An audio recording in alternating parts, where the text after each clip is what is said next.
देखो आज आप इस वीडियो में मैं आपको ये बताने जा रहा हूं कि कौन कौन से कंसेप्ट आपको एक बार फाइनल चेक कर लेना है कि आपको आते हैं या नहीं आते हैं। क्योंकि ये भाई ज्यादा आप कितना करना चाहते हो ये तो आप पे डिपेंड करता है, कम से कम कितना करना है कि अच्छा पेपर हो जाए आपका। तो वो सारी बातें बताने जा रहा हूं, किस टाइप के न्यूमेरिकल, किस टाइप के कंसेप्ट आपको जरूर पता होने चाहिए चैप्टर में। तो एक एक करके बताऊंगा और ऐसा भी कर सकते हो आप, जैसे चैप्टर तैयार किया इस वीडियो का वो पार्ट देखिए कि जो इसमें सबसे इंपॉर्टेंट पार्ट है वो कंसेप्ट तैयार है या नहीं। अगर आपकी फाइनल प्रिपरेशन हो रखी है तो भी आपके लिए बहुत अच्छी है वीडियो। देखो चैप्टर 1 में आपको इलेक्ट्रिक चार्ज में सबसे पहले आपको इस बात पे पता होना चाहिए क्वांटाइजेशन ऑफ चार्जेस के न्यूमेरिकल। मैं आपसे बोलूं 250 ग्राम पानी में कितने इलेक्ट्रॉन होंगे, 1 कूलम चार्ज में कितने इलेक्ट्रॉन होंगे, ये सब पता होना चाहिए।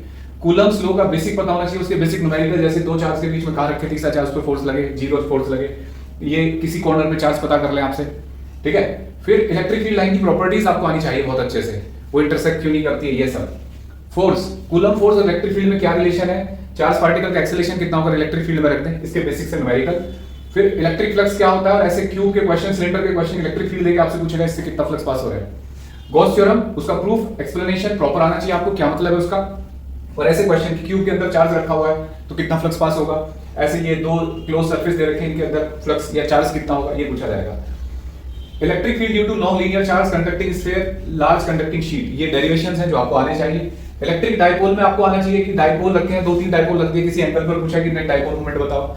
एक्सियल और बाइसेक्टोरियल पॉइंट पे आपको इलेक्ट्रिक फील्ड की वैल्यू पता होनी चाहिए, डेरिवेशन आना चाहिए आपको, और इसके सिंपल न्यूमेरिकल हो सकते हैं। सेकंड चैप्टर में इलेक्ट्रोस्टैटिक पोटेंशियल एंड कैपेसिटेंस, इसमें आपको इलेक्ट्रोस्टैटिक पोटेंशियल क्या होती है, दो चार्ज के बीच में कितना लिखा था फॉर्मूला K Q1 Q2 उसका डेरिवेशन, साथ में ये जो बेसिक न्यूमेरिकल होते हैं, 3 चार्ज रख दिए, इस सिस्टम को असेंबल करने में कितना वर्क होगा, कितनी पोटेंशियल होगी, ये पता होना चाहिए। इसके बाद आता है इलेक्ट्रोस्टैटिक पोटेंशियल। इलेक्ट्रोस्टैटिक पोटेंशियल का ये डेरिवेशन आना चाहिए आपको, और ये ग्राफ है देखो E और V के बीच में। इलेक्ट्रिक फील्ड और पोटेंशियल दोनों एक साथ दे दिया, डिस्टेंस पे तो पूछेगा कि भैया ग्राफ कौन सा है इनमें से इलेक्ट्रिक फील्ड का और पोटेंशियल का। ऐसे इस फॉर्मूले के बेसिक एग्जांपल की दो चार्ज के बीच में किसी पॉइंट पे इलेक्ट्रिक पोटेंशियल पूछ लिया, इधर साइड में पूछ लिया, बाइसेक्टोरियल पॉइंट पे पूछ लिया, तो आपको आने चाहिए, ठीक है। फिर work done in electric field, आपको इनिशियल पॉइंट का पोटेंशियल दे रखा है, फाइनल पॉइंट का, और एक चार्ज को मूव करा रहे हैं तो बताओ कितना वर्क होगा, ये फॉर्मूला लग के सॉल्व होगा। Types of equipotential surface, point charge की वजह से, लीनियर चार्ज की वजह से, डिस्टेंट चार्ज की वजह से कैसा होता है पोटेंशियल, इक्विपोटेंशियल सरफेस, उसकी प्रॉपर्टीज होती हैं, तो इलेक्ट्रिक फील्ड लाइंस हमेशा परपेंडिकुलर होती हैं, और स्पेशली डाइपोल की वजह से इक्विपोटेंशियल सरफेस कैसे होते हैं, थोड़े कॉम्प्लिकेटेड कर्व होते हैं, आपको पता होने चाहिए। फिर इलेक्ट्रिक फील्ड और पोटेंशियल में ये रिलेशन होता है E = -dV/dr। अगर मैं आपसे कहूं कि ये ग्राफ दे रखा है मैंने VR, तो इलेक्ट्रिक फील्ड और डिस्टेंस का ग्राफ बताओ, क्या आप ये बता सकते हैं, चेक करो। Electrostatic potential due to dipole, angular position पे डाइपोल फाइंड करना है, स्टेबल अनस्टेबल ओरिएंटेशन देखनी होती है डाइपोल की एक्सियल पॉइंट पे, मतलब इलेक्ट्रिक फील्ड के अलोंग रखा तो टॉर्क 0 होता है, स्टेबल पोजीशन होती है, 180 डिग्री पे रखते हैं तो पोटेंशियल की मैक्सिमम हो जाती है, अनस्टेबल पोजीशन हो जाती है।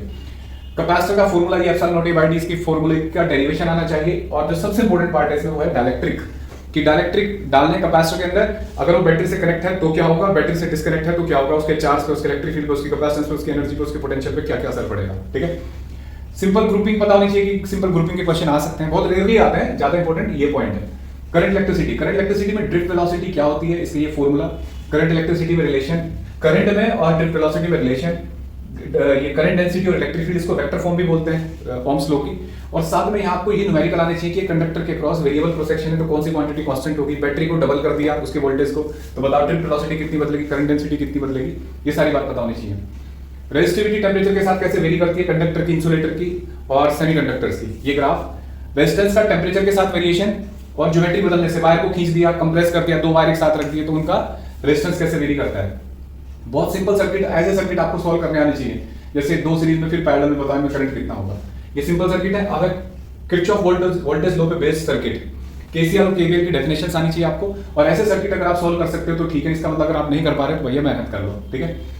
इसके बाद आते हैं बैटरी पे, बैटरी के कंसेप्ट, उसका टर्मिनल पोटेंशियल डिफरेंस, उसके ग्राफ, टर्मिनल पोटेंशियल डिफरेंस का एक्सटर्नल रेजिस्टेंस के साथ ग्राफ, और करंट और वोल्टेज के बीच में ग्राफ, और उसके सीरीज और पैरेलल के डेरिवेशंस जो है वो याद करके जाना, डिराइव करने आ सकते हैं। लॉरेंट फोर्स, नया चैप्टर आ गया, चौथा चैप्टर हमारा लॉरेंट फोर्स। और यहाँ जो सबसे इंपॉर्टेंट है इस चैप्टर में वो होता है कि एक चार्ज पार्टिकल मैग्नेटिक फील्ड के अंदर घूम रहा है, सर्कुलर मोशन, उसका रेडियस, उसका टाइम पीरियड, ये फोर्स का फॉर्मूला, एक वायर पे फोर्स क्या होता है, किसी वायर को मैग्नेटिक फील्ड में रखते हैं उसकी डायरेक्शन, और साथ में फोर्स पर यूनिट लेंथ, दो वायर के बीच में, पैरेलल वायर के बीच में, ये डेरिवेशन इंपॉर्टेंट है। एम्पियर की डेफिनेशन आनी चाहिए, बायो-सेवर्ट लॉ पता होना चाहिए, और उसका यूज करके आर्क की वजह से मैग्नेटिक फील्ड और वायर की वजह से मैग्नेटिक फील्ड, आर्क की वजह से करें आप, लॉन्ग वायर की वजह से केवल याद रखें फॉर्मूला, ठीक है। अच्छा यहाँ ध्यान देना, अगर आप ऐसे क्वेश्चन कर पाते हो क्या, अगर नहीं कर पा रहे तो भैया प्रैक्टिस कर लो, ऐसे क्वेश्चन बहुत आते हैं।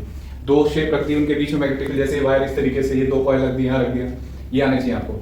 Magnetic field due to coil at axial point, ये एक्सियल पॉइंट का फॉर्मूला है। मैग्नेटिक डायपोल मोमेंट किसी कॉइल का, एम्पियर सर्किटल लॉ का प्रूफ और explanation. Magnetic field due to long hollow pipe, long hollow pipe में इसका इस्तेमाल करके डेरिवेशन आना चाहिए आपको। सोलेनॉइड के ऊपर फॉर्मूले के ऊपर न्यूमेरिकल आ जाते हैं कि सोलेनॉइड के टर्न इतने हैं, 4 लेयर है उसके अंदर, करंट इतना जा रहा है एक टर्न में, तो बताओ मैग्नेटिक फील्ड अंदर कितना होगा, तो इस फॉर्मूले से करोगे। फिर यहाँ करंट कैरिंग कॉइल को पे टॉर्क पता करते हैं, उससे गैल्वेनोमीटर का कांसेप्ट, गैल्वेनोमीटर की पूरे डेरिवेशन आना चाहिए आपको, और साथ में वोल्ट मीटर और एमीटर में कन्वर्जन आना चाहिए आपको उसका। मैग्नेटिज्म एंड मैटर में सबसे जो जरूरी चीज है वो देख लो, बार मैग्नेट पता है, उसका डायपोल मोमेंट क्या होता है, साथ में उसका अगर उसे फील्ड में रख दे तो उसके स्टेबल अनस्टेबल ओरिएंटेशन, बिल्कुल जैसे इलेक्ट्रिक डायपोल के, वो साथ में प्रॉपर्टीज ऑफ, उससे पहले डायपोल की वजह से एक्सियल और बाइसेक्टोरियल पॉइंट में मैग्नेटिक फील्ड, जिनको tan A tan B position भी बोलते हैं, न्यूट्रल पॉइंट क्या होते हैं, वहां पे मैग्नेटिक फील्ड कैसे कैलकुलेट करें, कितना होगा नेट मैग्नेटिक फील्ड, और फिर प्रॉपर्टीज ऑफ डाया पैरा फेरो, बहुत इंपॉर्टेंट है, फ्री के लड्डू है ये, टेबल बना लो, एक हर बुक में होगा, हमारे नोट्स में भी होगा, उसमें जाके ये टेबल देख सकते हो, हमारी बुक में, ये हमारे ऐप के अंदर इसके शॉर्ट नोट्स के बना रखे हैं हमने, सीधे सीधे ये मिल जाएंगे तुम्हें। और ये chi, mu R, magnetic dipole moment, इन सब की वैल्यूज क्या होती है किसी मटेरियल के लिए, वो सब, और कुछ डायग्राम्स दे रखे होते हैं बच्चों, हिस्टैरिसीस भी याद करके जाना है इसकी प्रॉपर्टीज। इलेक्ट्रोमैग्नेटिक इंडक्शन में आपको फैराडे लॉ, लेंज रूल बहुत बढ़िया से आना चाहिए, और इस फॉर्मूले पे इस्तेमाल कि एक कॉइल को रोटेट कर दिए इतने एंगल पे, बताओ फ्लक्स कितना चेंज होगा, ईएमएफ इंड्यूस कितना होगा, इस तरीके के सवाल। और डायरेक्शन, जैसे कॉइल को इसकी तरफ लेके जा रहे हैं तो करंट किधर की तरफ, क्लॉकवाइज या एंटी क्लॉकवाइज, ऐसे ये सेंस आना चाहिए आपको। एक रोटेटिंग कॉइल में ये ईएमएफ इंड्यूस होता है, उसका न्यूमेरिकल भी मिल सकता है और डेरिवेशन भी मिल सकता है। फिर मोशनल ईएमएफ जिसे बोलते हैं बीवीएल, एक वायर ऐसे चल रहा है तो इसमें करंट कितना होगा, फोर्स कितना होगा, पावर कितनी जनरेट होगी, रोटेटिंग वायर में कितना ईएमएफ जनरेट होगा, ये सब आपको आना चाहिए। एसी जनरेटर का वर्किंग प्रिंसिपल, एसी जनरेटर के डायग्राम, वो सब प्रॉपर्टीज। फिर आगे एसी चैप्टर पे alternating current, RMS average value of alternating current, power, इन सब का पता होना चाहिए। और इंपेडेंस और ये इंडक्टिव रिएक्टेंस और इंडक्टिव कैपेसिटेंस, ये आपको पता होना चाहिए इनकी फ्रीक्वेंसी के साथ कैसे वेरिएशन होता है। और यहाँ एलसीआर सर्किट में जैसे कभी एल हटा लेगा, कभी सी हटा लेगा, कभी आर, और साथ में इनकी वोल्ट मीटर की रीडिंग देके इसकी रीडिंग पूछ लेता है, ऐसे न्यूमेरिकल आपको आने चाहिए। फिर से डायग्राम पता होना चाहिए हर सर्किट का कि अगर एलआर है, एलसी है, सीआर है तो, और ये अगर रेजोनेंस करता है तो इसकी फ्रीक्वेंसी, इसका क्वालिटी फैक्टर और ये ग्राफ की सारी एनालाइजिंग होनी चाहिए आपको कि क्या क्या चीजें बताई जाती है इसमें, क्वालिटी फैक्टर का मतलब क्या है, ठीक है, ये सारा। और ट्रांसफॉर्मर पढ़ो, ट्रांसफॉर्मर के कंसेप्ट, और साथ में एनसीईआरटी के एडिशनल एक्सरसाइज के 2 क्वेश्चन है वो जरूर कर लेना, ठीक है। अच्छा, एक बार मैंने पहले भी पिछले साल बनाई थी जिसमें मैंने एनसीईआरटी के क्वेश्चंस वगैरह सब कुछ बताए थे, ये नंबर। अभी बस इसमें ये बता रहा हूँ कि जो जरूरी है अभी कि क्वेश्चन से ज्यादा कि कौन से कंसेप्ट और किस टाइप के क्वेश्चन, ठीक है। तो ये थोड़ी डिफरेंट वीडियो है। अब देखो ईएम वेव में आपके पास 2 इक्वेशन लिखी हुई है।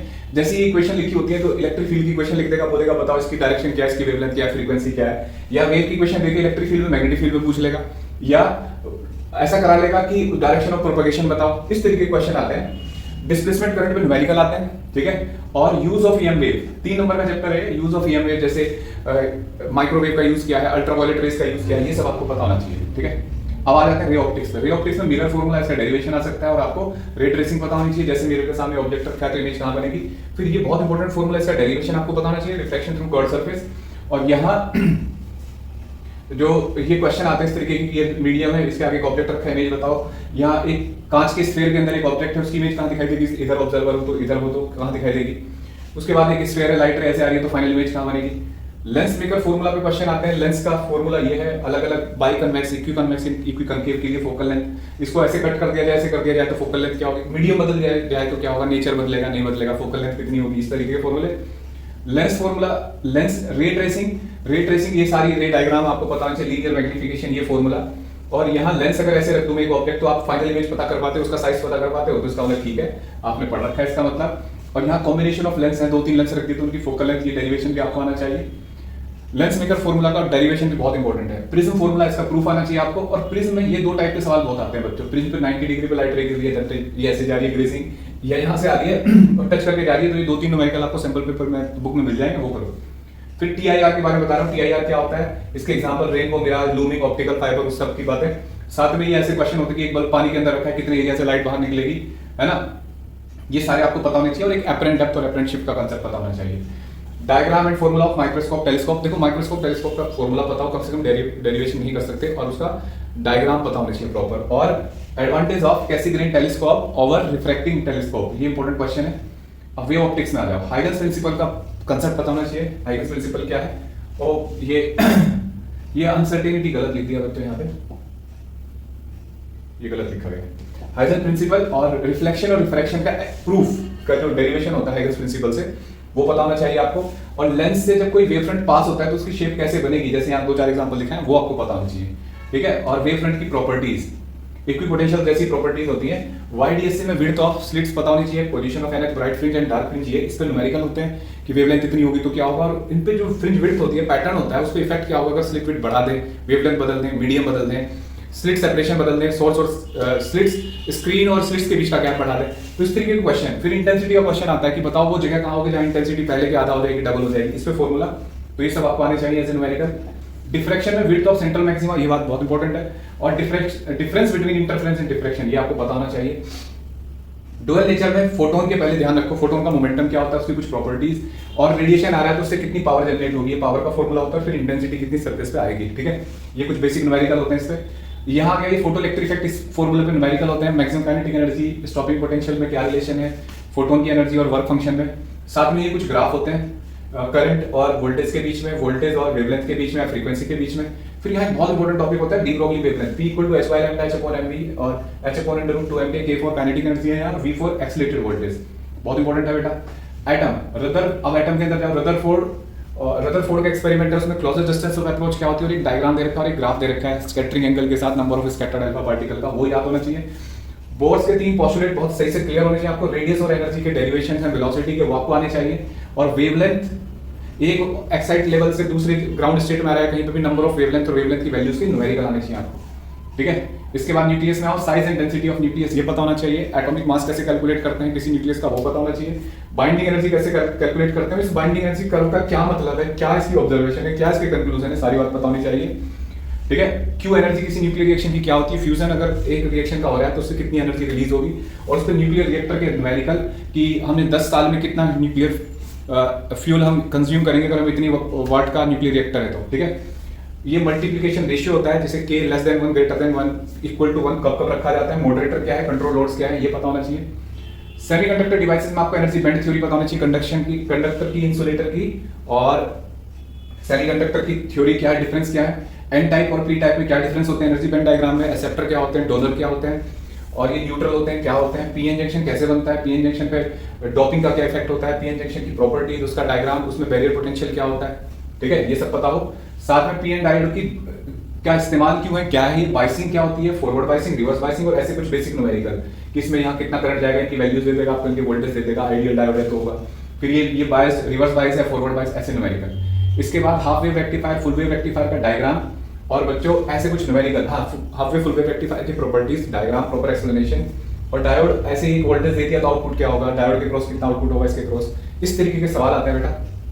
तो उम्मीद करता हूं कि अगर ये इतनी टाइप की चीजें आपको पता है तो आपका पेपर सही जाएगा। तो एक बार सही से चेक कर लो दोबारा कि आपने इतना तैयार कराया नहीं करा, नहीं करा तो कोशिश करिए। और